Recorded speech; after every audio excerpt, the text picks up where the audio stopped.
All right, I think we have started. We're waiting, it looks like, on a good many people to still join. But we're just going to go ahead and get started. So I'm Tiffany Gardner, and I'm the Vice President of Communications for U.S. Donor Conceived Council. And we're just thrilled to have all of you here tonight for our very first town hall, where we're going to just kind of give a summary of the work that we've been doing over the last 8 months and answer some of the questions that you guys submitted over the RSVP form. And also, if you have questions that you come up with during the town hall meeting, please feel free to put those in the chat and we will receive those. And then at the end of the presentation, we'll be sure to answer as many as we can, time permitting. But I'm going to turn it over now to Jillian Phillips, who's our Vice President of Government Affairs, and Melissa Bornico, who is our Vice President of Development. Thank you all for coming. All right. Okay. Hello. Thank you, Tiffany. I guess I'll go first, and then Jillian, you could take it with the slideshow. Like Tiffany said, I'm Melissa. I'm VP of Development. I'm egg donor conceived, late discovery, and I think that's pretty much the gist of it. Jillian, you want to go? Sure.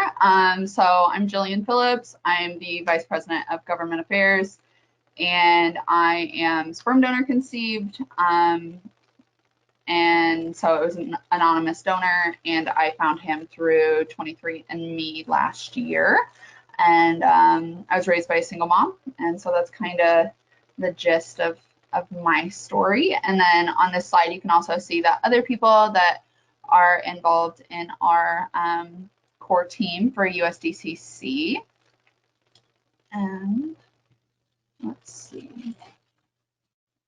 All right, so I just wanted to start with showing our mission and vision statement. It's on our website if you ever want to see it again. But the U.S. Donor Conceived Council strives to increase awareness of the needs, interests, and challenges of donor conceived people and advance change that promotes and protects their health, welfare, and human rights. And then for our vision statement, we have kind of a longer version on our website that goes into depth, but our vision is for a better future for donor conceived people that begins by prioritizing the best interests of DCP in all matters involving donor conception. And then also it's important to note that we do have a non-discrimination statement. So we do not tolerate homophobia or transphobia, and we acknowledge and respect the diverse family structures. Thus, in advancing the rights of donor-conceived people, USDCC advocates for inclusive policies and opposes policies that stigmatize same-sex couples, single parents, and blended families. USDCC's vision statement and proposed policies do not and are not intended to single out or promote any particular family structure. And USDCC is a nonpartisan organization that does not discriminate on the basis of race, creed, ethnicity, national origin, religion, sex, sexual orientation, gender expression, age, physical or mental ability, or marital status. All right, so just a quick overview of what we're going to talk about today. A Colorado recap, since we've gotten quite a few questions about that. Our advocacy goals, outreach goals, education, research, fundraising, how you can help USDCC, and then a Q&A that answers some questions already submitted, but then you can submit throughout and we'll respond to as many as we can. All right. So the Colorado recap, many of you already know the Donor Conceived Persons and Families of Donor Conceived Persons Protection Act was passed in Colorado. This is a picture of the signing.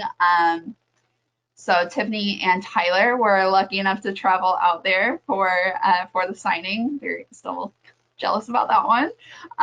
So some of the major provisions of this bill were identity release at 18 with no option for donor opt-out, which is the first in U.S. history.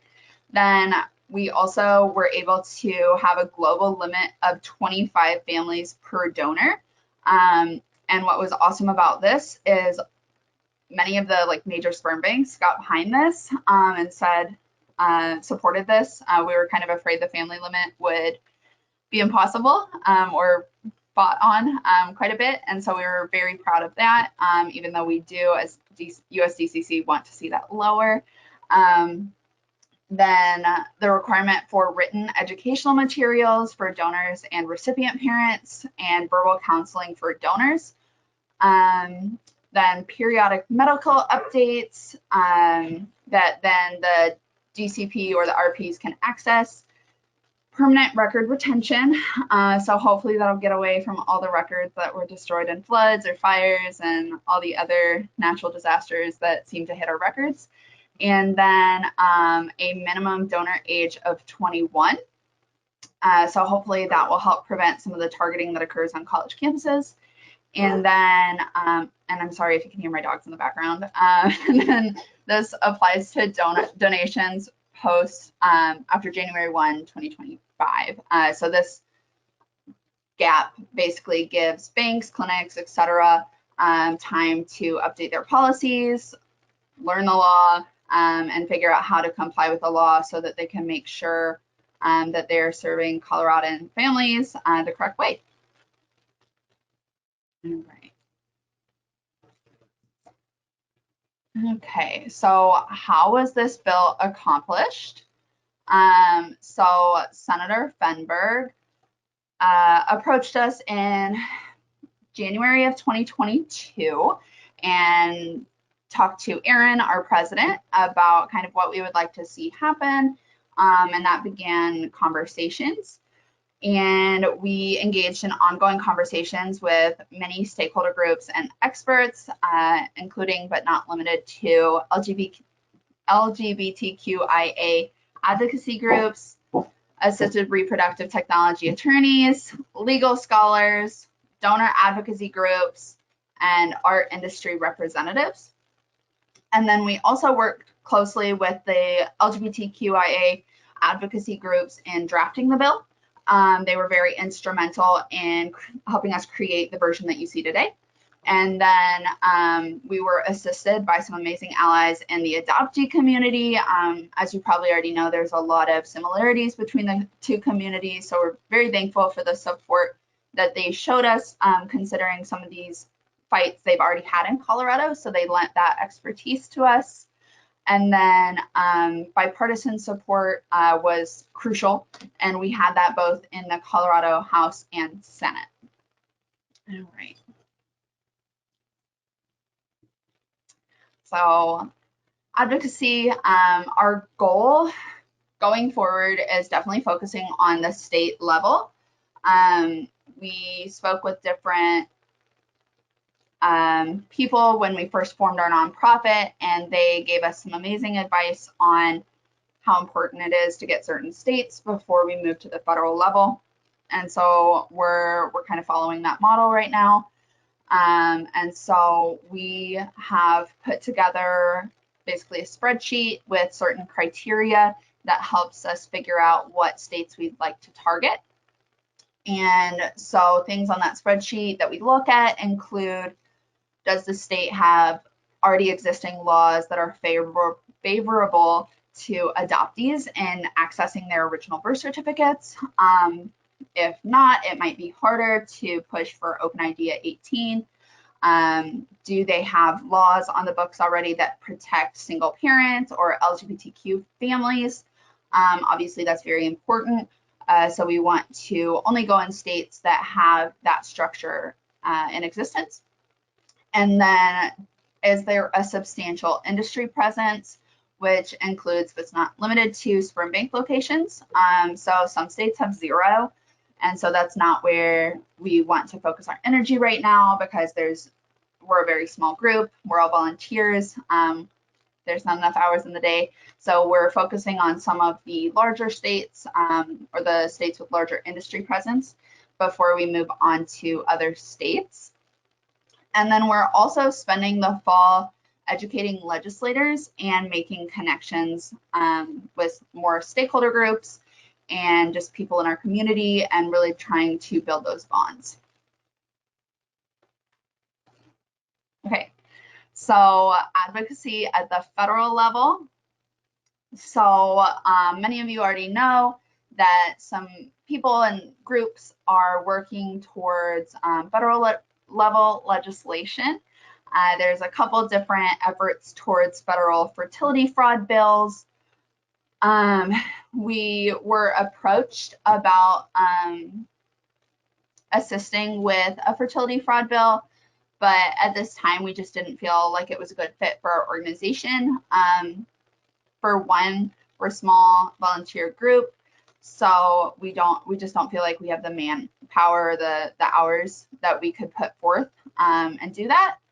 And then also we try to work with states that already have fertility fraud bills on the books with our Colorado level model legislation. Sorry, my dogs. And then also for one of the fertility fraud projects, we had some concerns about the legislator who was introducing it. But we have offered ourselves to read drafts and provide feedback in that way, but we just feel like that's the only level of involvement we can provide at this time. And then with Stevens Law, we did not know that it was going to be a federal or introduced at the federal level. We were aware of the New York level legislation and wrote a letter of support from our organization supporting the idea of medical record verification. But we found out when everyone else found out about Stevens Law, so we were obviously not able to be involved then.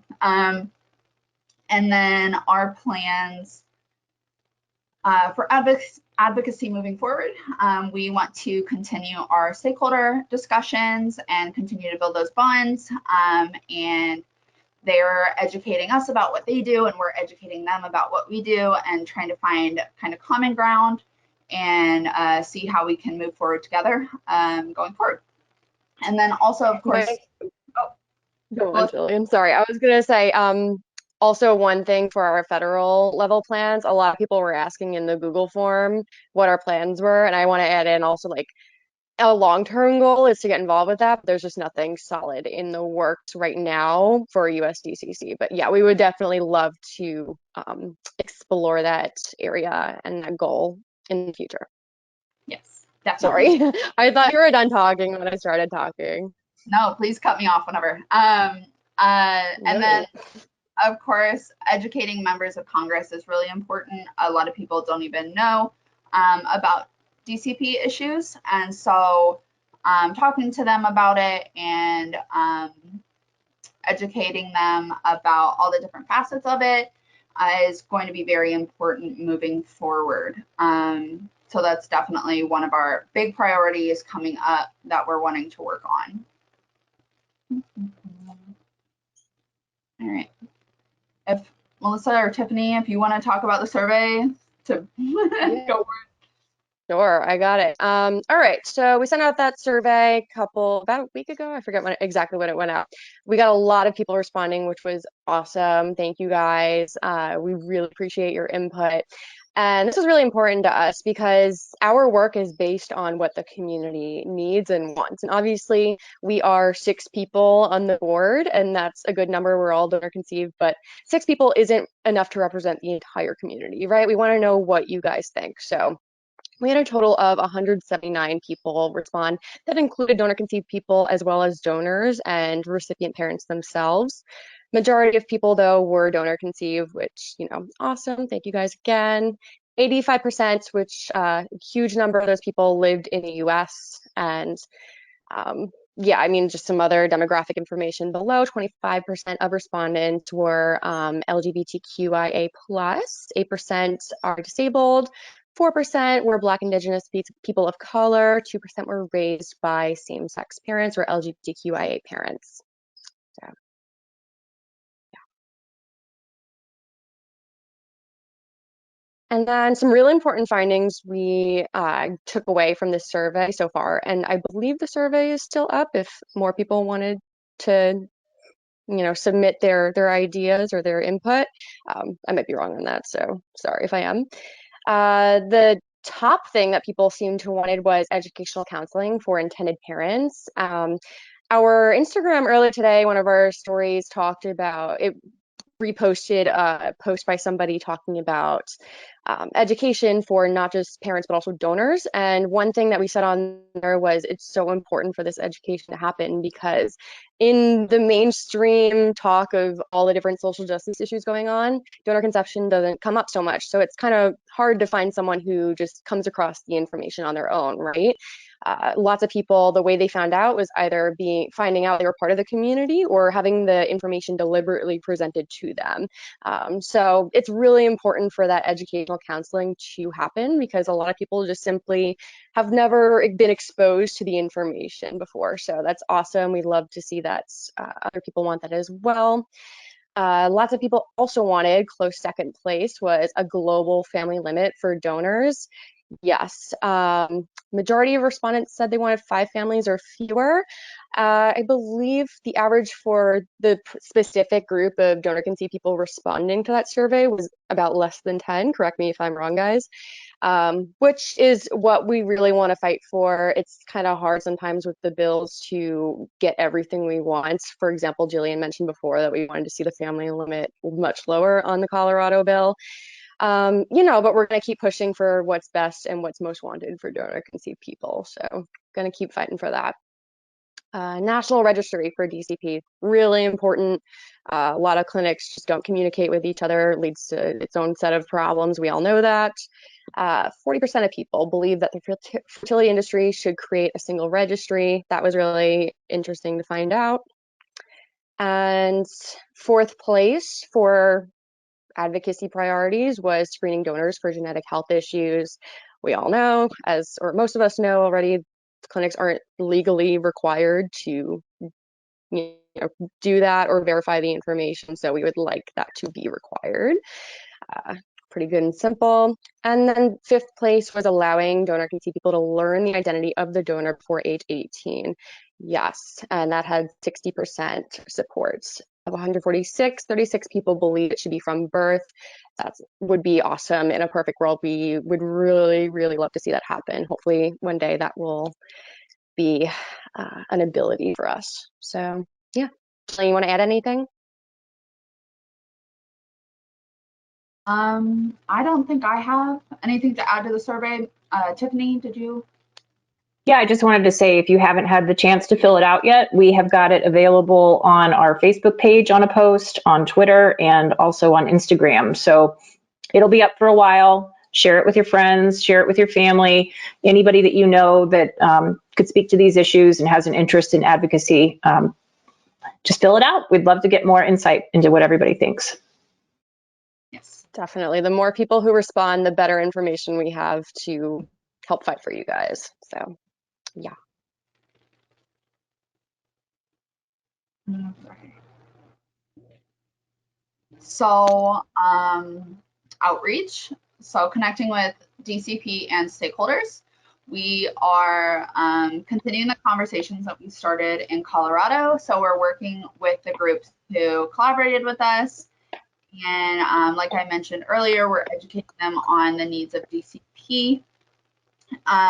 We are also sending volunteers to the, this should say 2022, but National Conference of State Legislators. And so that's in Colorado, actually, which is awesome to be able to talk to people in the state we just had success in.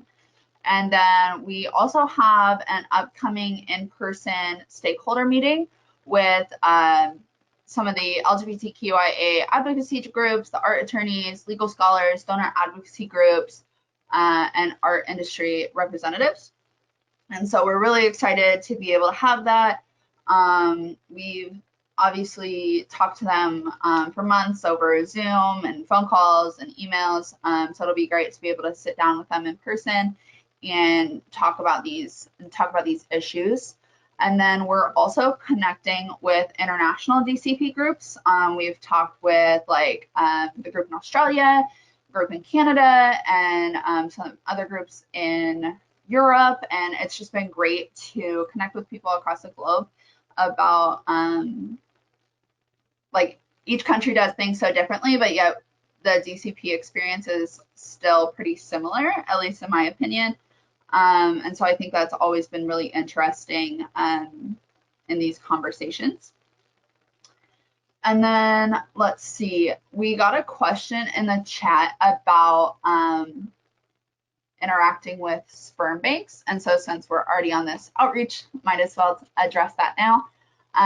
So we have been talking with the Sperm Bank of California, and the founder, owner of that has been amazing. She provided great input on the Colorado legislation, and she testified in support as well, but even before we had support of some of the other big banks, which was great, and so kind of her to kind of put her neck out for us and talk in that positive way about how important this legislation is.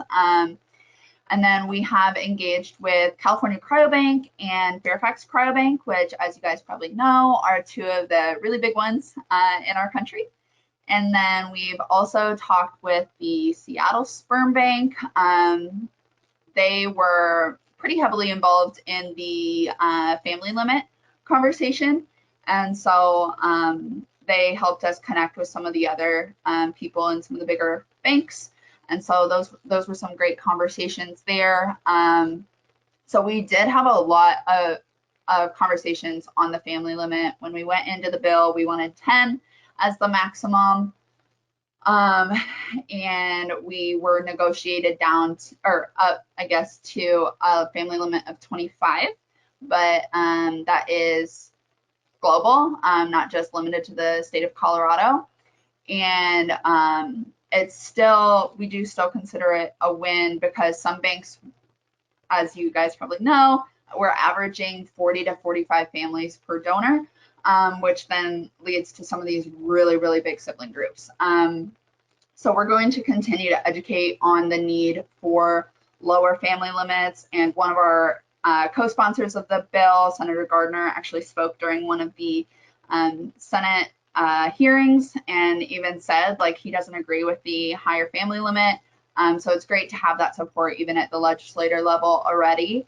And so this is our starting off point. It's kind of holding banks and clinics, et cetera, to the ASRM guideline or not the ASRM guideline. The ASRM guideline is so much more, but to the guidelines they claim to already be doing.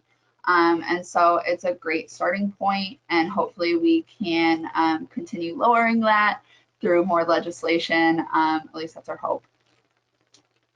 So, and building off of everything Jillian just said too, moving forward, a big priority for us is identifying people, within the industry who want to see the same changes that we want to see, because they do exist, shockingly. So we really just want to make connections with people who have the influence to,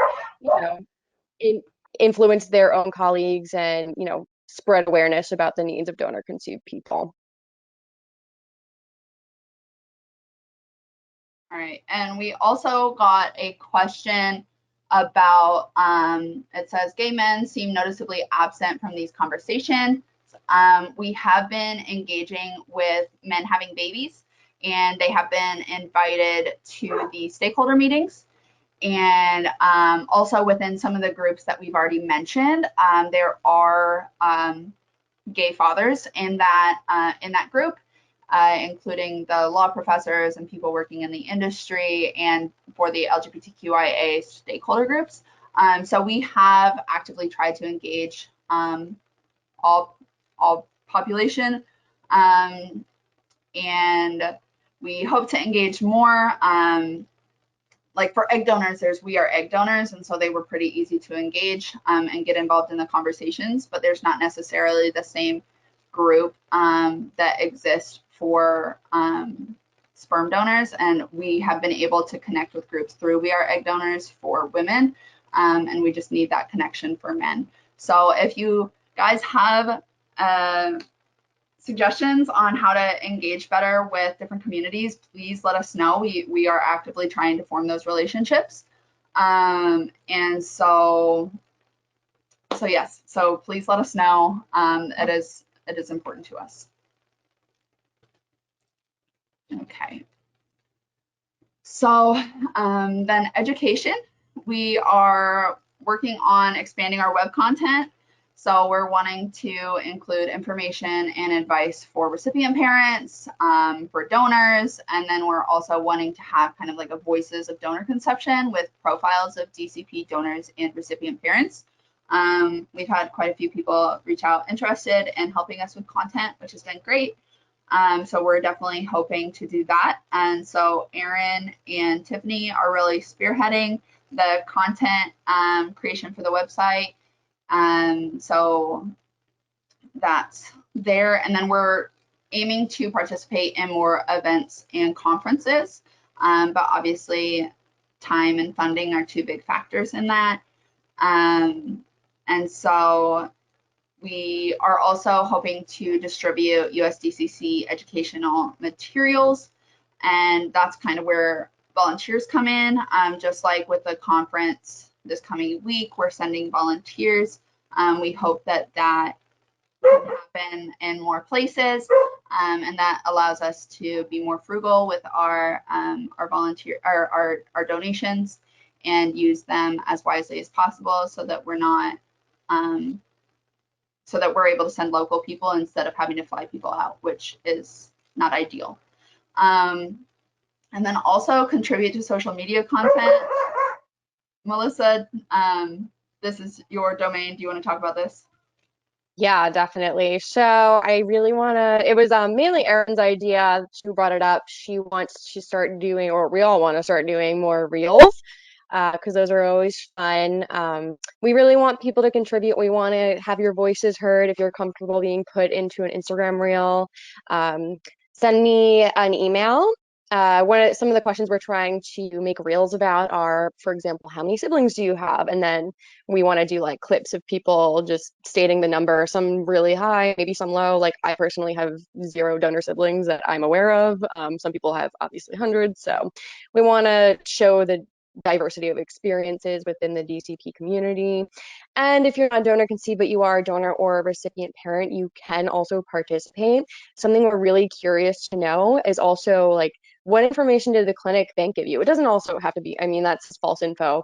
It can also be true info, like if your bank gave you something that was really useful, or did they tell you something that was a flat out just lie, or what was your experience? What did they tell you when they are either donating or receiving gametes? We really want to know. So send me an email. My email is probably at the end of the slide and also on the website. Yeah. All right, awesome. Okay, so research.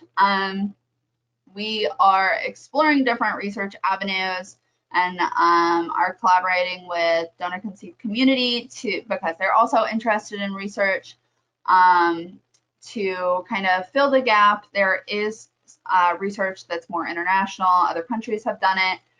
But in our advocacy efforts, we've often heard, okay, well, this is the UK, what about here?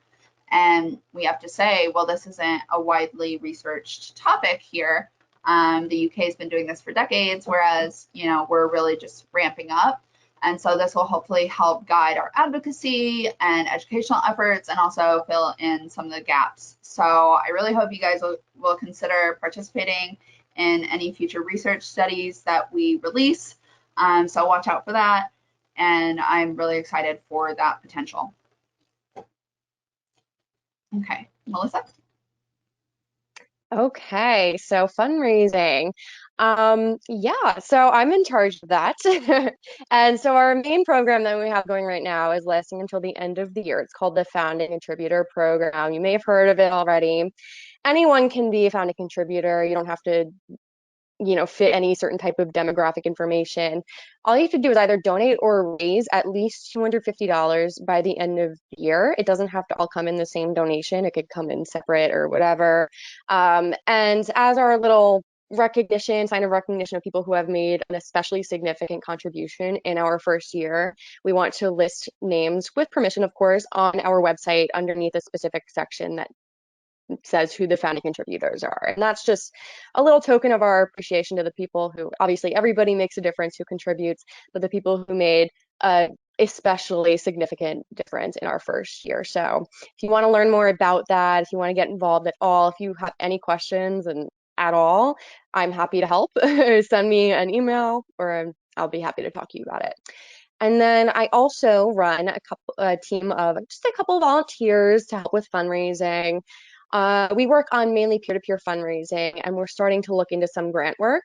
We mainly focus on peer-to-peer fundraising because it's more sustainable and ethical. Just research shows that that can be a positive outcome from it. But of course, you know, we have a lot that we got to do. Grant work is helpful. So I need people to help me identify grants that are a good fit for us. Of course, we don't want to shape our missions to fit the mold of a grant. We want it to work the other way around. We want to find a grant that's a perfect fit for us and we match up great.